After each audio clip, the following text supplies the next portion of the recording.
G'day, guys. Welcome back to another edition of the Detour Live. We're joined, as always, with four-time national road champion Johnny Trevorrow, Olympic gold medalist. And could you call yourself a lead commentator for the Olympics this year, Scooter? Yeah. Why not? Lead commentator for the Olympics. Yeah, not the leading commentator. Phil Liggett still has that. But yeah, I'm lead commentator for several of the track events now. Phil's doing the lead for the road. Anamir's and myself expert on that. And he's in for the last 2 days of the track program only, which is there's a whole bunch of stuff around why. But I'll be the lead commentator on the other days of the track. But I'm also then doing the mountain bike and the BMX. Mate, hopefully this time, not doing, well, I shouldn't say hopefully, because I was thrown under the bus to do the modern pentathlon at the 2016 Olympic Games. You're famous for it, Scotty. You are famous. You called our gold medal and you did it very, very well. Yeah. So I'm actually half expecting now. That was Chloe Esposito. At the moment, she's not going, well, as far as I know, she's not going to the games this year. She had a baby last year. But her brother is perhaps still in the mix for the men's category.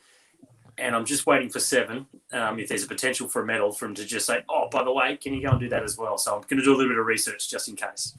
Well, mate, you're going to have to update your business cards on the back of that. You get a bigger one, that's for sure. Yeah. And, of course, Team Bike Exchange head DS, Matthew White. We'll start with you, Whitey. How was yesterday, mate? Good. It was uneventful. I'll take that. But it was we've had the weather conditions again. We had really variable weather conditions. We had people in front of the race, and the weather. We had at one stage 25 degrees. At another stage we had 6 degrees and rain. It was even like not light snow, but like hail at one stage and freezing just in front of the race. And by the time the riders got there, it was 8 or 9 degrees. But so there was a lot of action in the cars yesterday with clothing. And it was a long day, but it was one hell of a fight to get into that breakaway. I think it was 70 kilometers of undulating terrain until we got into Florence before the rubber band actually broke. And it broke in a big way for a couple of people. Unfortunately, a couple of guys crashed out of the race. Marc Soler, who was a leader for Movistar. Demarchi, who had the pink jersey from Israel, crashed out as well. He went down. So there was multiple crashes. Very, very stressful first 2 hours until that break had gone. And then just a steady grind of a day through the middle of Italy with nearly 4,000 meters of climbing. Iffy? Sounds like a terrible day. Demarchi, I think, is a broken collarbone, and I think they said 4 or 5 broken ribs. So six ribs, broken arm, and he's done some pretty big damage. They went. I saw when I passed them, they didn't look in a good way. They came. It was a right and left, and lucky it wasn't a wall, but they hit an embankment pretty hard, and they were doing high speed there. So hopefully those guys recover quickly. I think the first crash with Marc Soler was just a dead straight bit of road. Someone's clipped the wheel, and I don't actually know what happened to him, but I saw the Movistar guys going back, and then obviously they got the call that he abandoned. Then they had to get back to the group again, and it was definitely on. It was very stressful. And we had Michael Hepburn and Cam Meyer got stuck behind the Marc Soler crash, and another 20 or 30 guys. But so they ended up staying out of the group for probably 60K. And when they were nearly back into the back of the group, guys started getting dropped. So they were with guys that actually just were in trouble, and they weren't in trouble. They were there because of the crash, but then because it went on for so long, I think Cam didn't make it back to the group until basically the climb started as we exited Florence. So it was a rough day, a rough start, especially for Cam and Heppy yesterday, through no fault of their own. And then the rest of the day was just solid. And I just wanted we didn't want to put anyone in the break yesterday, and just to save energy. And these big, like I said at the start of the race, these days might not be the days that you win the Giro, but if you can ride efficiently and save energy, they're certainly going to help for when the real mountains do start, and that is tomorrow. Hey, Whitey, there was some discussion in commentary last night that tell me if this is just silly or not, that Demarchi, some of those injuries may have been caused by his radio, that he crashed on his radio, because I think it was some vertebrae as well, which suggests he landed perhaps on his back. So ribs, arm and vertebrae, or collarbone, whatever it was.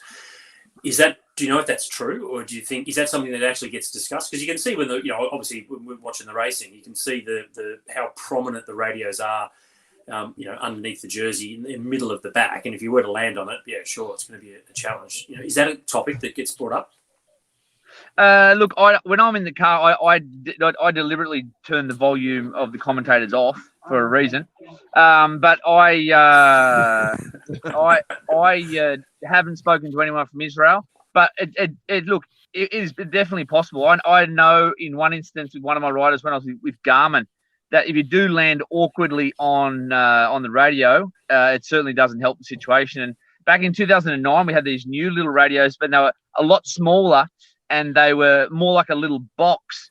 And because of the like they're half the size of a normal radio, but it was more of a little box. And because of that shape, we actually zip tied them to the back of the helmets because we wanted to avoid, if there was any crashes, that if you did land on that box, that you could have injuries to your back because of like landing on it. So look, it's a story that could be true, but I certainly can't clarify. Hey, in the interest of giving people insights that might not know all the intricacies with, cycling and stuff, how much information does Simon Yates want in his ear? All depends on the time of day. All depends on where we are in the stage. It varies a lot. On a day like today. So today's stage, it's going to be fast. There's potential there for crosswinds. It's the flattest stage of the race. That doesn't make it the easiest. It's very, very open and exposed today. And at the moment, they're saying the last 35 kilometers will be direct tailwind. And obviously Simon will want, like all the other boys, a lot of information on directional changes. We've got someone in front of the race. Every town we go through, we're going through some big cities today. Mantova is a big town. There's road furniture everywhere, and there's big roundabouts, and there's quicker to take on the left or the right, all that sort of information. But the closer we get to the final, the less information I'll get because we've already had our meeting. It's a pretty straightforward one as far as the run-in, and so he won't need that too much information in that last 20 or 30 minutes because he'll have Cam and Heppy and Callum Scottson and Chris Jules Jensen around him, and so it all depends. And some stages, the Tour de France, when we've got the normal crowds, you've got to pull back from talking as much on the radio because more information is not better. Because if you're on the radio all the time, the guys will start to switch off. And so if you're only giving key information, especially you've got to adjust to the situation that those guys are in. And obviously, if you can see there's a part where there's not many crowds, well, it's a good place to give the info. If they're going through the middle of a city where you've got 10 deep people, probably not the best time to give that information out. So you've got to. That's my responsibility when I give that information out. But it does vary, Jonesy, from day to day and situation to situation. And when you're on GC, all the information has to be, it's, all race focus. The days when you were going for sprints and that, and you had those sort of switch off stages, you could have a bit of a laugh through the radio. You could maybe play some 90s bloody power ballads. You'd have a bit more fun. Well, that was more when we had like two guys left and we'd won 3 stages, had the jersey for 9 days, and we're following Heppy 25 minutes behind in the gruppetto. That's right. Not quite the situation now. Those days have changed there, Dan. Have you had riders crack it with you and tell you to be, because I've had a situation. I had Lee Howard. He was just in a National Road Series race years ago with the VIS, and he was leading the Tour of Tassie, and he got dry. I think it was Richie Port when Richie Port emerged and won that Tour of Tassie, and they hit the Poatima climb. Richie rode away, and Dave Sanders and I were in the car trying to encourage Lee, and he eventually come back to us and just said, "Shut up." Okay, we know he's hurt and you can't do much more. Yeah, I think with you've got to know in my role, you got to know your leader. So like Esteban likes that sort of stuff. Lucas Hamilton likes that stuff. Simon at times does and at times doesn't. So I've got to really change my volume and my tone depending on the leader that I'm dealing with. So same with the time trial. I've had guys there that want you to basically. Oh no, his phone's gone flat. We've got. He's got to get rid of that BlackBerry. I mean, I can't believe he's still got a BlackBerry. He's so unreliable again. You'll be plugging. He'll be back. He'll be back. The That's crapberry. what I like about Formula One. Like when you hear the race radio conversation in Formula One, like the drivers might crack the sads every now and then, but the race directors for each of those teams is just incredibly calm. It's always this amazingly calm voice with just clear messages, very precise and concise, and just mellow. And it's amazing in such a high, tense environment. I remember doing a race with Whitey back in 2012, and it was like 3 days at a punter, and it was that famous stage when there was a problem with the VIP car, and Swain was doing the time trial, and we had this sort of day worker mechanic in the back, and he got so excited.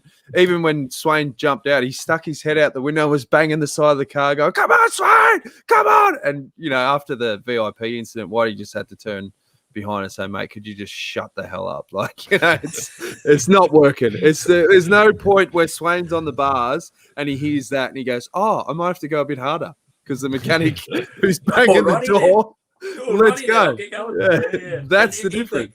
If there's any rider that doesn't need, I would imagine Swain is just so low key that he'll just do the job, get it done. Oh, yeah. It's, no matter what you say to him, it's like, mate, you think I can go any harder? Just shut up, will you? Yeah, mate. Now, one of the big talking points was obviously, and I was glued to the TV just cheering on George Bennet because I called it. I called it on the detour yesterday. I said he was going to win. Yeah. And there was the run-in with obviously Brambilla, who, he had some points, with what happened in the race and the tactics, but he's got prize. Brambilla, like he doesn't mind going the biff, and I mean George is a fiery bugger at times as well. But what was your take in the breakaway and the final tactics there, Iffy? Well, I'd like to know what was going on between them. That when the other two finally went away, they didn't drop them. They could have easily gone with them, but they wanted to set up for the other.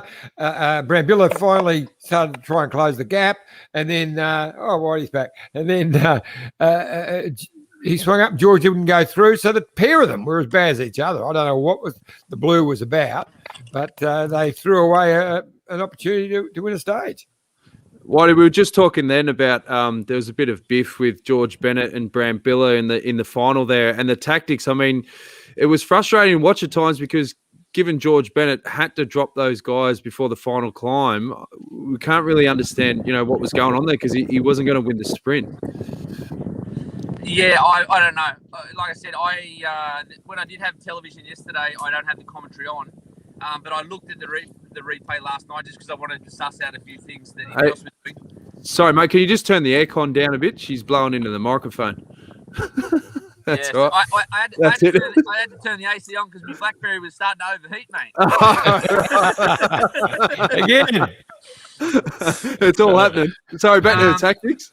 Yeah, like I said, I didn't. When I watched the replay last night, the commentators were saying they were talking about stuff that had happened earlier in the stage, but I have no idea what it was either. No idea what it was, but. Basically, they rode each other out of the stage. It looked like Brambilla was going quite good, and he was pretty cocky there in the final run-in. And then, they both got caught out when Chris Hamilton attacked. Well, he tried to give him the old chop suey near the final there, and he obviously got relegated from third to fourth. But knowing George, I think that was just out of frustration. That basically, because he was always going to beat George in a sprint. So I think he was pretty upset that he had, because for me it looked like on the flat there it was always going to be Vendrame or Brambilla. They're the two fastest guys in that 4-man break, and I think Brambilla was probably rating his chances pretty highly until around about 2K to go. So I dare say that was a little bit of a Italian Latino blood boiled over there, and when he tried to give George a big serve there on the finish line, which cost him third place. But I don't think he was really riding for third anyway, No. Yeah. But he's the situation when they were playing funny buggers and the gap opened, finally Brambilla went bang to close it. And he only did about 3 or 4 people.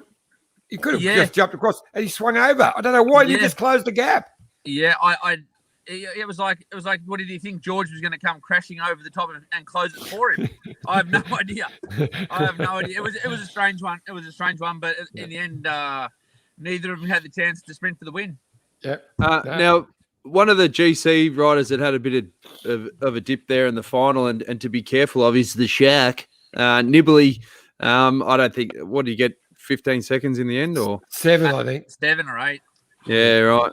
Well, obviously, I've got prize with Nibley because when he pinched the Giro off Chavez, and I got caught on Eurosport TV giving him the stink eye when he was shaking the hands with Joe Pesci, the owner. And then if you look at the face there, I mean, it looks to kill. I had my bloody Colombian shirt on. I was absolutely filthy. So I don't know. I've never forgotten that day. But do you think Nibley's someone to worry about in terms of pegging on the podium particularly in the last week? No. I think Nibley has been Italian's best GC rider for a generation. He's an incredible athlete. Anyone who's won the Giro, the Tour, and the Vuelta, he is, and the classics that he's won, he is class. He is class. But besides the fact that he's getting a bit older now, he also broke his hand on the running, so his preparation hasn't been ideal. But one thing that Nibley will give us, and we'll be aware of it in the last week, is he might not be able to win the Giro d'Italia, but he can certainly ruin someone's day. And there will be a day in the next 8 days, 9 days, where he'll go for the doctor. He'll go from far on the chance that he can win a stage, and that could upset whoever's having a bad day. So we'll be very aware of him in this last week.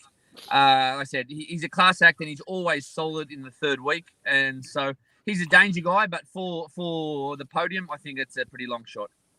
Yeah, Scooter. Well, even Moscon, on the descent, cooking himself up, trying to go with wheels as well. There's a situation like that. Nibley rates himself highly in descending, and if he does force the pace and people want to chase, that'll put people under pressure, and crashes can happen. As well, and I was actually off we slide. When I was actually looking at the replay last night, I actually was scratching my head. Why would Moscon even want to go across to that group? Like Nibley's not at 4 seconds on general classification, and there's probably no need to take unnecessary risks to get there. Like when he got to the back of Nibley's wheel just as he crashed, I was scratching my head over that move as well. I don't know what the point. It wasn't for the win. And yeah, it was a strange one. And at the end of the day, Moscon can count himself very, very lucky that he didn't break his collarbone. Yeah, it's ego. It's got to be ego, isn't it? I think it's probably, this simple little thing. It comes down, well, hang on, you think you can put us under pressure? Well, I'm going to show you. And, hang on, no, I didn't. And all that, and cook himself. It's all it can be, really. It's just the egos. Yeah. It was a tricky descent because, as you saw there, we'd had very variable weather conditions, and so it was half wet, half dry, and it wouldn't matter what information we gave them because the weather was changing every 5 minutes, and some parts, and it was a tricky D, but there was certainly no need to take risks like some people did yesterday, especially when it's not for the win. What are your thoughts on Chris Hamilton? Sorry, DJ. I was going to say the same thing. Yeah, there you go. Yeah. Great minds. What did you think of his ride, Whitey? Oh, really good. And it was always going to be hard to get rid of George and the other guys on the climb. And then Chris is fast, but I knew Vendrame and Brambilla are faster than him. But no, he's a really solid rider, and I was hoping he'd get a good result yesterday. And it was going to be hard in a group that size, but obviously had super legs to make that final selection. So really, really solid ride. What impressed me was his post-race interview. I thought he had a really good outlook on the whole stage, and here's a snippet of what he said after the finish. I gave it my all, and I can be happy with that. You knew that Vendrame was very fast in the sprint? Yeah, I knew straight away when he came when we got a gap with a few K to go, and it was hard to close, and and already from the attack on the climb before, I knew that he had a pretty good kick, and just couldn't match him. Okay, it was a pretty hard stage with more than 4,000 kilometers of ascent. How was the day? It was super hard. I mean, there was a massive fight for the break, and it's. I think everyone knew it was going to take a long time, and maybe not as long as it did, but I just, played it smart and waited for the right moment through the town, and then we got a gap, and yeah, it was hard out there, but nice to be a part of. Congrats anyway. Thank you. Chris, if I'm not wrong, you have said that you have maybe messed up the final. Is what you said. In what way? I mean, I didn't win, but I mean, in the moment, it's so hard, and yeah, I don't find myself in a position like that very often to be going for the win. So if I could have my time back, maybe I would have gone 100 meters earlier. But I mean, that was my everything. I mean, I didn't have much kick left. I love those journo questions where he goes, "You said you messed up the finish in what way?" He goes, "I didn't win." Some belters. Yeah. Yeah. Winning becomes a habit, though, doesn't it? It becomes like for the guys. Sometimes you forget how to win, and he hasn't been in that situation for a long time. He's been pretty good on GC Tour Down Under 2019. He was 6th, Tour of Poland the same year. He was 8th, so there with the leaders, but not a regular guy racing for wins. So it's like someone like Simon Gerrans, and then you go to the sprinters like Caleb. They know how to get to the finish line first. They just it's programmed into them. And for Chris, that's not the case, and he's not a regular in that situation. So I think that's what he means. But yeah, still a great result anyway. Great ride.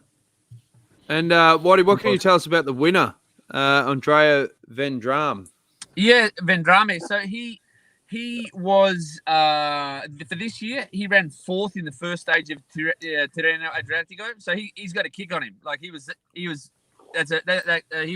mixing it with Walt Van Aert and Caleb and those guys. But he's very versatile. So if you remember the last stage that Esteban won in the Giro 2 years ago in Mount, he was 2nd on the stage. He was he rode with Androni. So obviously he's fast, but he climbs. So he's a pretty versatile character, and I think he's been a very, very good pickup for AG2R, and that's the biggest win AG2R's had for a long time, and I think they'd be well up and about this morning. I'm not sure about the AG2R kit. I just think they can do a little bit better. Is that I'm colorblind, so is that brown Nicks? That is. They have changed their upper part of their jersey, but they are the Chocolate Soldiers, and they've had that design for a while, mate. But the top is different this year. The top is different. Okay. They've had the brown pants for, I'd say close to 10 years now. The brown pants. Yeah, I'd probably go back to more the old colour scheme when Giro was riding for him, sort of a bit more blues and whites. Oh, they were blue back then. That's right. Yeah. Yeah. No, I'm not a big fan. Not a big fan of their colours, but anyway, doesn't matter. Anything you want to add to Whitey before we let him go, boys? Yeah. So obviously you're not too worried about today. Just keep out of trouble, and cross winds will be the danger, I guess. Yeah, look, the winds are light, but we know it's open and exposed, and it's probably a day that there's a few sprinters who will be booking flights out of Venice for tomorrow morning, I reckon. So I think there's a few of the sprinters won't be starting tomorrow's stage. Just the ones who are left fighting for the points jersey. So the sprinters will make sure there'll be nothing to worry about there. But because it's flat, because there is potential for crosstail and tailwind, we'll have to be focused all the way to the finish line. And there's little crashes that have happened over the last couple of days. Guys are starting to get fatigued, and you've got to stay focused. And even these easiest days without a sprinter, they might seem easy, but you've got to keep the whole group focused. And our climbers will be staying out of trouble today. And our big boys and guys who know how to position Simon well, it's a very important role for them today to save Simon energy for what we have a big day on the Zonklin tomorrow. Now, before we let... I've got a question for you, mate. You mentioned before how hard it was for that break to form yesterday. That's been a common occurrence. And it's getting more and more difficult to make these breaks, for a whole bunch of different reasons. But it's only really been one day where the break has actually just got off the front right at the start very easily. It's been really great to watch, actually, because we're seeing the Giro now from the start, which we haven't seen in the past. So you get to actually see how those breaks are formed and how incredibly challenging the start of these stages have been. What do you think is the difference these days? Why is it so hard? The peloton obviously is just in so much better condition. Everybody is so well trained now. What's the main reason that it's so hard to get these breaks forming? I think at the start of the tours, when you've got a flat day that you know it's going to be a sprint stage, well, no one wants to go in those sort of breakaways because they know that the sprint teams will control the race. But when you get into the race and you've got established leaders, you've got a lot of guys off general classification, I think the pressure really mounts on teams that haven't got someone who can, one, win the stage in a sprint, or two, haven't got anyone on GC, and that opens it up to probably 150 guiders. And then there's that pressure, for exposure. Like you said, we're live 5 to 6 hours on television. Some teams know that they haven't got guys who can potentially win those stages, and they just want a presence in the breakaway. And all of those factors put together, I don't think it's any one thing, Scott, but it's a combination of factors. And I think cycling has definitely changed in the last 10 years with the way that teams race, and it's certainly there's not as much downtime during a stage as there used to be. Definitely It's not. hard. It's great to watch, but it's certainly hard. Great to watch. I don't think it'd be as fun to race these days as it was 15 years ago, that's for sure. No. Now, what you said earlier that your accommodation was at the finish line yesterday. Normally, when it is so close to the finish, you go down in star rating. You're in the Campanils, you're in the Best Westerns. What was it like last night, and what was on the menu? It was sensational, actually. We were Really? We're staying in a Italian 4-star spa, thermal spa hotel. I have stayed there before when we had the same finish in 2017, I think. And so all the guys were in their rooms and showered and massaged, and we had a relatively early dinner for the boys, and an earlier dinner for us. And it was nice, typical pasta dish option. And I had fish last night, something different. But and we are nowhere near the ocean. So you've broken all the rules. roll the dice. I rolled the dice last night. You got to. Did you need? It wasn't prawns. It wasn't prawns or mussels. It was just a normal white. Did you need coffees in the car yesterday? And have you loaded them up for today, or you think you'll be right?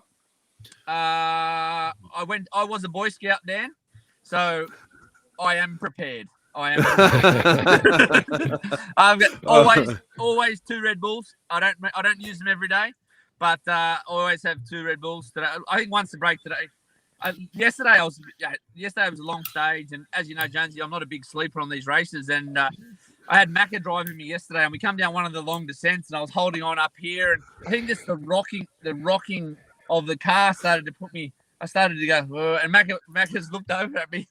He looked over. He said, "You right there, Whitey?" And I said, "Yep, okay, just a little bit tired, ready." And then Red Bull time. I've turned around to Fausto and get Red Bull, thanks, mate. Good. So these are great insights. People don't hear this sort of shit on Eurosport, mate. It's great. It was a long day, mate. I've been up since 5 o'clock in the morning. There was nothing happening on the descent, and just It wasn't me. I didn't call you at 5 o'clock this time. Don't blame me.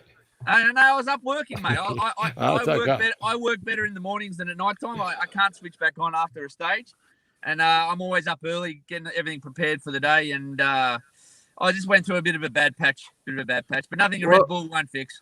Well, it's good to see Sammy's looking after you with the backstage passes, because that would have been definitely in the old Jonesy Cup back in the day if I caught you nodding off in the car. Well, Jonesy, the difficulty that he has is when something was funny or something like that, you would always look for teeth, right? Yes. Okay, well, that makes it quite hard when you got a mask on. Ah, right. That's one. Yes. And 2, I had sunglasses on, so I'm not saying anything because he won't find that footage. That's right. Wow, it's a new era of production here, folks. It's a new era of broadcasting. Nice. Okay. So that's something else The that's changed. mask and glasses. Yeah, because you mentioned how weekend at Bernie's. Yeah, but the other thing that's changed is back in the day, like in the old Giro days, when it was piano, nice and slow to start with, the mechanics were working super hard. They'd be sleeping in the back, and you'd be the DS driving the car on your own, just the 2 of you in the car. Conversation stops, and the mechanic would take a couple of hours of a bit of a kip in the back. Especially in car two. Well, I've even heard stories, and I won't say any names there, but I've heard stories where directors, it was probably 10 years ago, where the director was a bit tired and he got the mechanic to drive while he had a nap. Oh, that's awesome. I love it. Let's just say that director no longer works in the World Tour. But anyway, No, mate. When you need to sleep, you got to take some risks, but sometimes it bites you in the arm. I think he's a taxi driver now. That's fantastic. Occasionally, his passenger has to drive himself while he has to take Always. I think he was a taxi driver then as well. Part time. I'm going to Google that. Who's the taxi driver DS? All right. Well, All the right, best. I've got to go. All the best. I'm starting to cook it up in here with no air conditioning. Okay. All right. Look forward to tomorrow night, mate. It'll be a great stage on Saturday. So I really look forward to catching up tomorrow. Will be. Yep. It'll be. And I've heard they're going to try to restrict 1,000 Italians to the Zonklin. So. Good luck. I think they got Buckleys. What are they going to have? One of those old school nightclub tickers, when they... Well, there's one thing that does work in this country, and that's fear of the police, and that'll be the only thing. Yeah. That will be With the that only red thing paddle. that'll stop the crowds getting up there, mate. The red paddle, the whistle, and the taser. It's all over. And heavy artillery. Yep. That'll. Yeah. People in yellow safety vests, that won't cut it. No. All right. Well, look forward to checking in tomorrow. Hopefully it's a non-eventful day for you guys, and we'll check in tomorrow, mate. All the best. All right, gents. No worries. See you, Take it easy. Always great chatting with Matt White. Some great insights there. Now, before we unpack, I've got a clip that I put together from YouTube, and it counts down like the top 5 biffos in cycling over the years. There's some absolute belters. So we're going to get to that. But before we do, we'll get a quick word from our great mates at Bike Exchange. Look at this bike. You think it's just a bike, right? But it's not.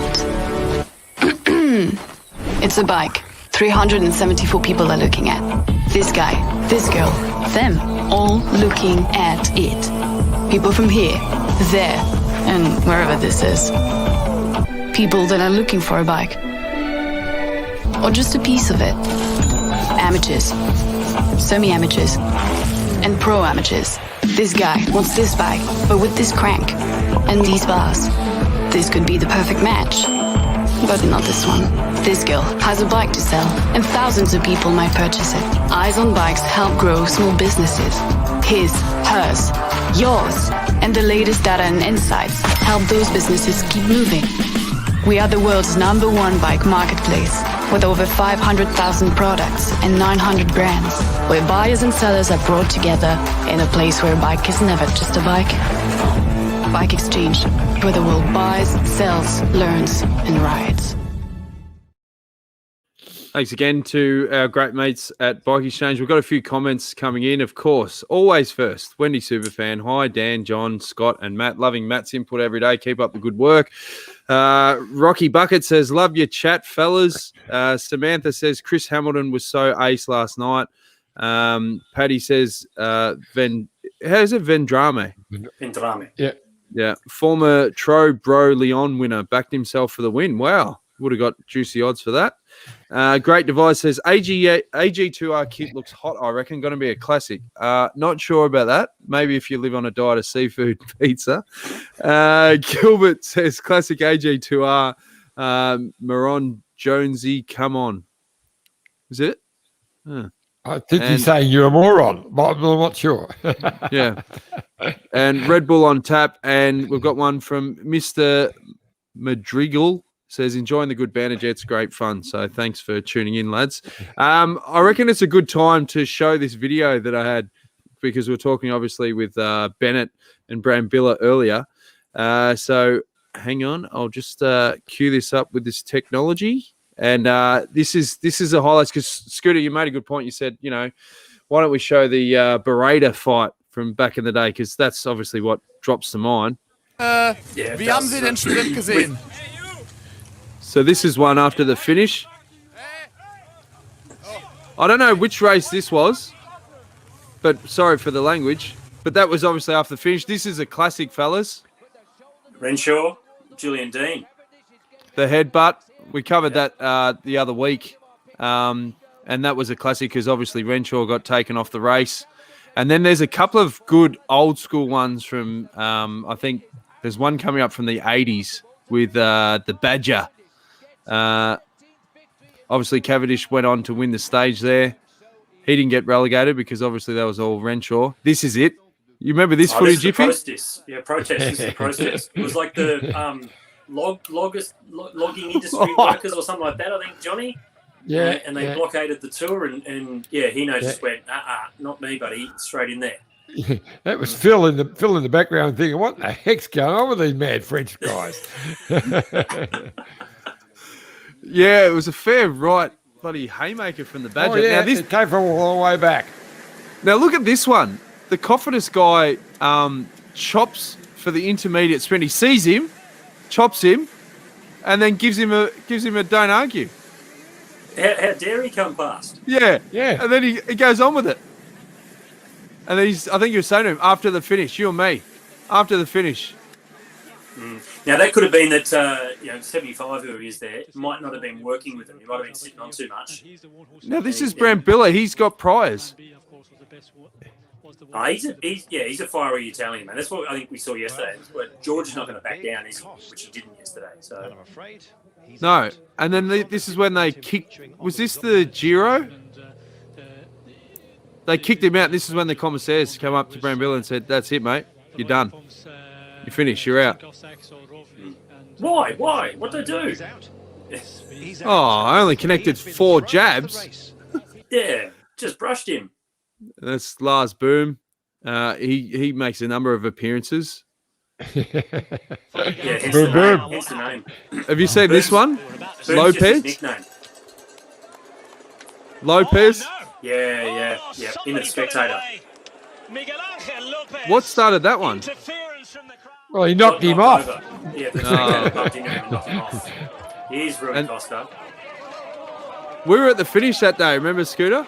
We were, and he pulled the front wheel out. He put the front wheel out to defend himself. Yeah. Actually, And then you got pulled the wheel out to hit Rui Costa with. And I thought, and if I was if going to choose anything, it'd be the chain ring. If there's one man to break the fight up, he's about to make an appearance, and that's Serge, the doctor. He comes in. Come on, mate. Off you go. That's it. The fight's over. No one's going to get in between Serge. I thought he was a bouncer on the team in the early days. I took me 2 days before I found out. Is he the doctor? I thought he was bloody security. And that was a famous one. Oh, yes. Had them both thrown off the race to France. That was a shame, wasn't it? Yeah. That was Tony Martin. And then this was the worst one I've ever seen. And this was when we had Impy on last year. It was it Lars Boom again? No. No. What was his name? Can't remember his name. Yeah, sprinter from the Netherlands, former track sprinter. I should know that. He's had his names up there. Yeah. It will come to me. It will come to me. That was horrific. But anyway, there's a couple of the best biffos on the bike. Is there any ones that you can recall that I've missed there, fellas? I had a few rippers, but there was no television cameras back in that. I know. Yeah. You lost 6.5 minutes at the Sun Tour, didn't you? Because you were punching on. Yeah, first day. Yep. Now, a couple other big stories. Grace Brown overnight had a fantastic win at the Vuelta of Burgos. Scooter? Yeah, how good's that? 28-year-old Grace Brown from Melbourne wins stage 1. Now, she's been really, prominent, hasn't she, since last year? Last year she won, the Brabant's Appeal and second in Liège-Bastogne-Liège. But just this year, with this win, if you go back to the start of the season, she was second in both the Australian road race and the time trial.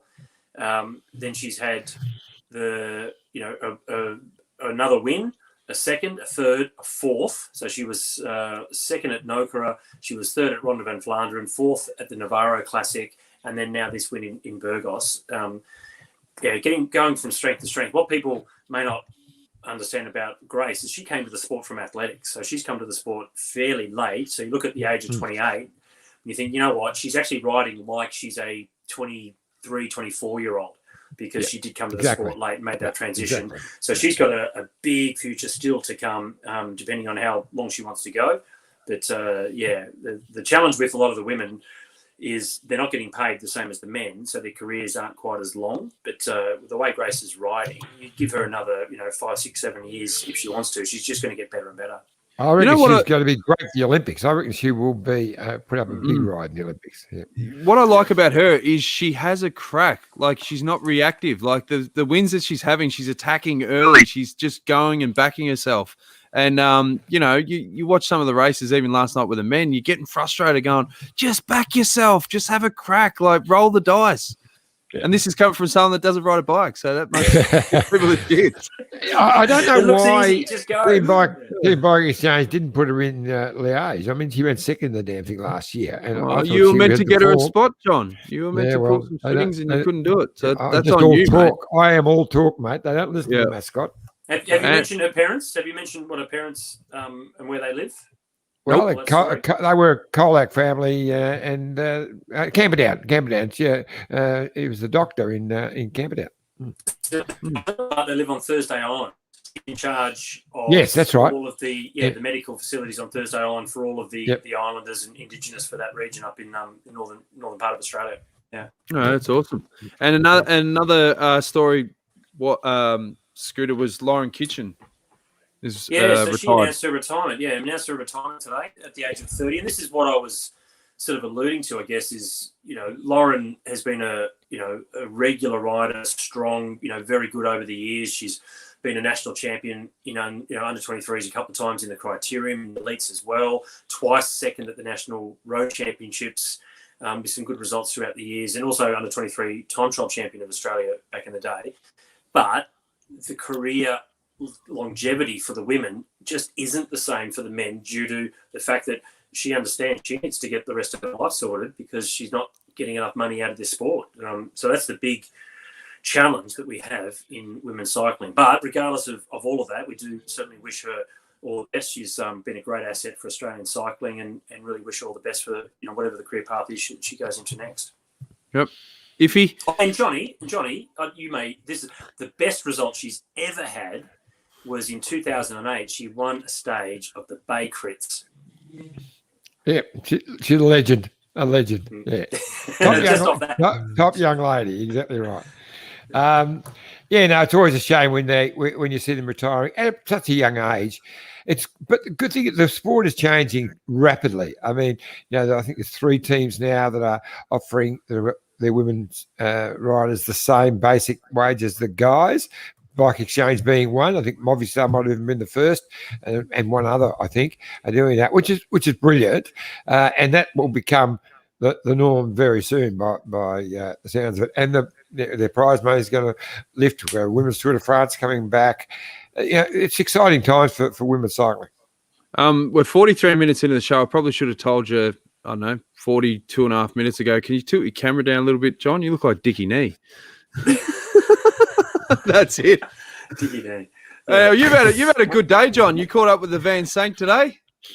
Yes, had a great day, Van Sank. Barry Round, for the international guys who wouldn't know, was a top footballer, back in the late 60s and 70s when the Swans went up to Sydney, left South Melbourne. He was the captain, and he was a funny bugger. He was on the our great footy show, the Front Bar, last night. He was hilarious for that.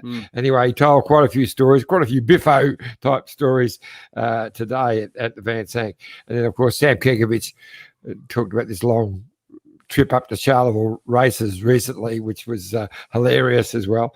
But a lot of fun about it. It's a great club. Van Sank is a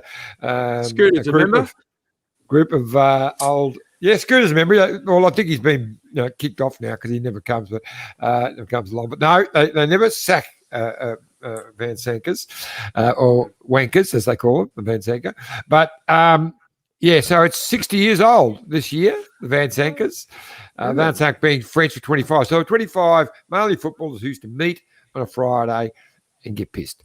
Now it's got into a more serious club. Now we it's still the same. We still get pissed. Just catch up and get pissed. We're all a lot older. It's more obvious. Rob Barassi was there. He was very funny today. Got some legends, mainly footballers, but Gordon Johnson, our world pro sprint champion, who hasn't been 100% of late, but he was there at lunch today, and we had a great afternoon. And the first time I've been to a Van Sank lunch and didn't drink very much at all because I had to drive up to Nagambie to do our show. So a couple of light beers and a couple of wines. How is the commitment? Yeah, First time ever. Get kicked off. Normally, Van Sank, I would arrive home 2 days later. So yeah, I've improved. I've grown up. We've got a few more comments. The Wheel Wizard says, Jonesy, you will be pleased that your podcast got mentioned by Hatch on Eurosport last night, and Scott descending on a mountain bike is totally different to doing it on a road bike. I did see that, and thanks to Hatch and the crew, they gave the social distance potty a plug. They did, and what Wheel Wizard is talking about there is I mentioned to Rob Hatch that Chris Hamilton won't mind the conditions, wet conditions towards the end of the stage, because he does come from mountain biking, and because he's part of our training bunch in Bendigo, I know how skillful he is in all conditions. So thanks, Wheel Wizard, for that point. But as you see with Cadell Evans and so many of the other mountain bikers, they are very, very good when they make the transition across to cycling when it comes to bike handling skills. Peter Sagan's another one as well. But yeah, it is very different, but the guys that are good on the mountain bike seem to be very good on the road bike as well. Yeah, and Great Divides, it was Theo Boss. Of course. Yes, of course. Yes. Thanks for that. Got a holiday for that one. That's for he sure. got a long holiday, didn't he? Yeah. Gavin says, Grace is in phenomenal form. Let's hope she can carry it into the Olympics. Do you reckon it had an effect on the riders that were announced, to be in the Olympic squad? There's not a lot of riders that get that. That'd have to give you a lift going into a race that day, yeah?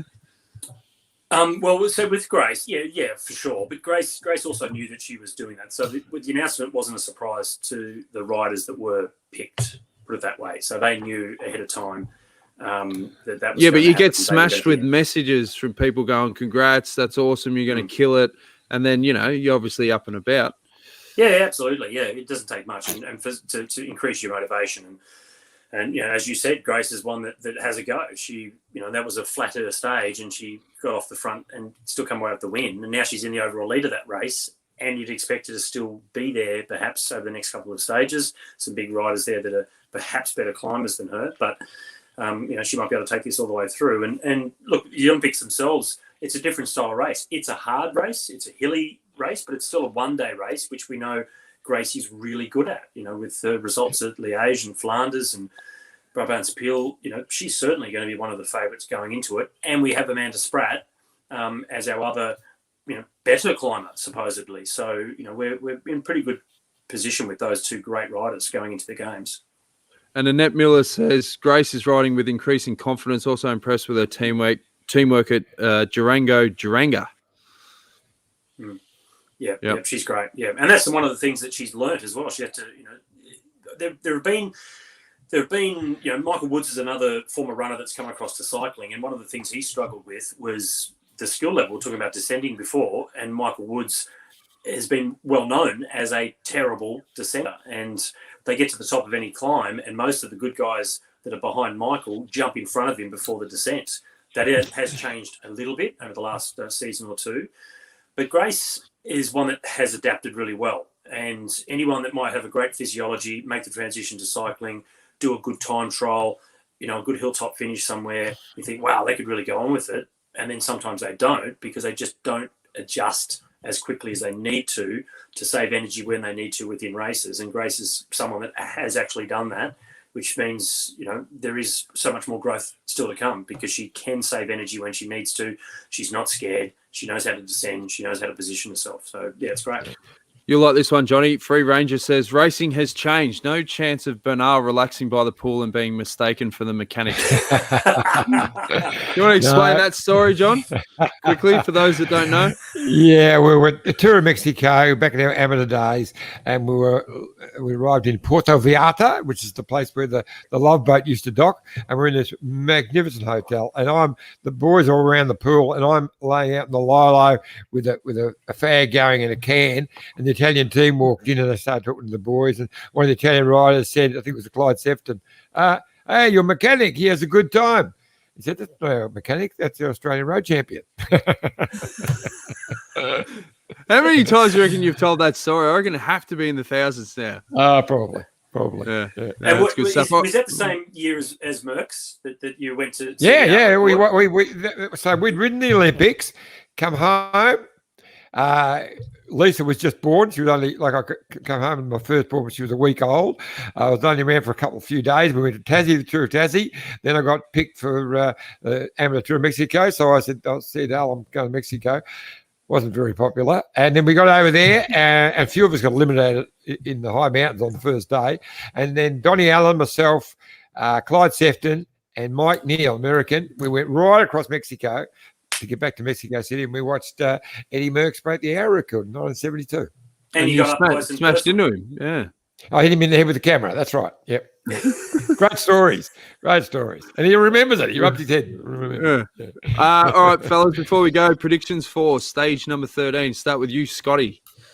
Oh, well, this is much more open now, isn't it? With the two fastest, well, so far, the two fastest guys, Tim Malia and Caleb, out of the race.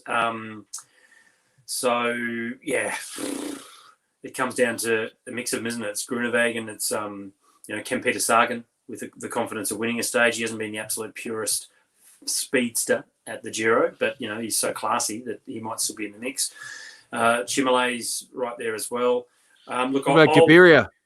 Gaviria, well, yeah, and a couple of years ago, you would have said absolutely, with Caleb and these guys out, Gaviria is the man, but I don't know. And look, the day that Peter Sagan won, Sagan won, I think Gaviria, he threw it away. He lost that race by not following Milano, his lead-out man, through. And that opened up a gap. Sagan jumped on the wheel, and the last corner was so close to the finish that Sagan came away with the win.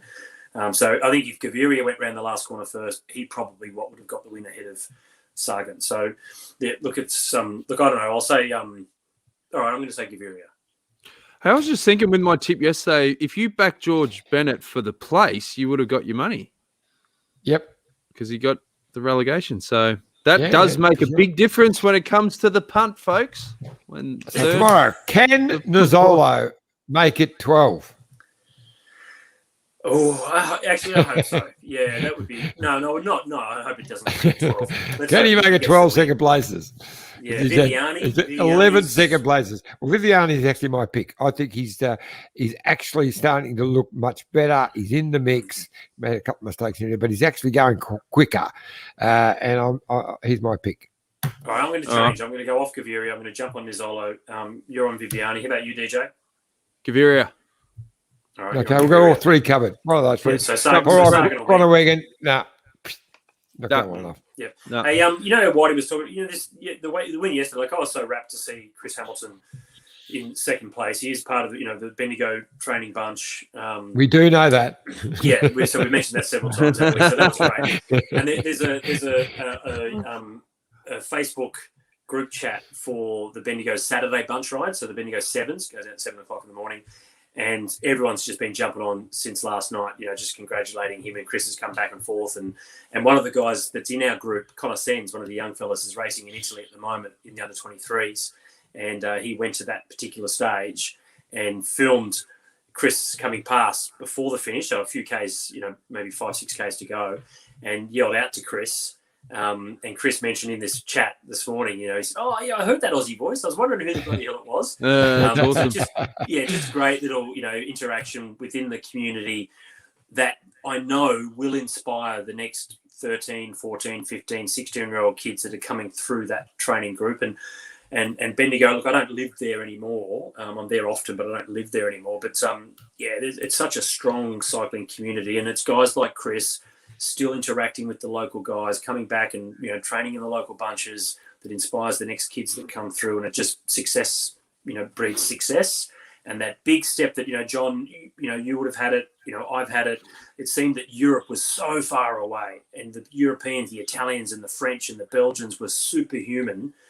That's not there anymore. These kids now in central Victoria or wherever they are can see that step isn't as big as it used to be. And hey, look, if Chris can do it, well, if we're good enough, why can't we? Yeah. So, it's great, really inspiring. If John can do it and smoke and drink, I can do it. Exactly. It's not too late for you, Jonesy. You can still do it, mate. Masters. Yeah. Masters. Yeah. If Jamie Anderson's watching this, I'm coming for you, mate. I'm going for the title. Masters. I got a real thing about the Masters. Look, I think it's great, and it's one of the bigger growing parts of cycling in Australia and the cycling community. But Masters kind of, it's for the older riders, but it also could be seen as the best of the best. They are the masters at it. Whereas not, they're the vets, they're the old bastards. So, Oh, so you argue that it should be changed. Should be changed from the masters to the old bastards. To the old bastards, yeah. I'd probably start racing again then, actually. Instead of the masters, I'd go racing the old bastards for sure. Yeah. The grumpy old bastards, yeah. They're good debaters as well, yeah. They're great, They've got the best bikes too. Because once you struggle through getting whatever you can scrimmage and scavenge over the years to get whatever, or whatever protein to give you whatever equipment. When you get to the masters, typically you've got enough money to buy whatever you want. And you go to the masters races, they are so well equipped. They look fantastic, those guys and girls. I've seen quite a few veterans over the time who have become much better bike riders in their 60s than they were when they were younger. They raced when they were younger. They were average bike riders, but they were busy with work or whatever, probably didn't train hard enough. But suddenly they get to late 50, 60, they fall in love with the bike again, and they are training harder than they ever did. They're actually going better than they were when they were 25. But one of the other reasons for that, John, is because all the guys that used to beat them back then don't race in the veterans or the masters. So all of a sudden they jump up a category and look so much better than they used to. So you're saying they're old bastards and they win by default. So for all the masters that are tuning into this program, we do not condone the comments from Scott McGraw. We love you. He's only a guest. Remember, Scotty is just a guest. The reason I don't race masters is because if I get beaten in the masters category, I'm going to cop it big time for the guys. We've got to arrange a race for you in the masters. I wouldn't go anywhere near him, Scoot. I think you're target up to that, mate. I'll steer clear. I've got plenty of mates in the masters. They'll have a crack at me for sure.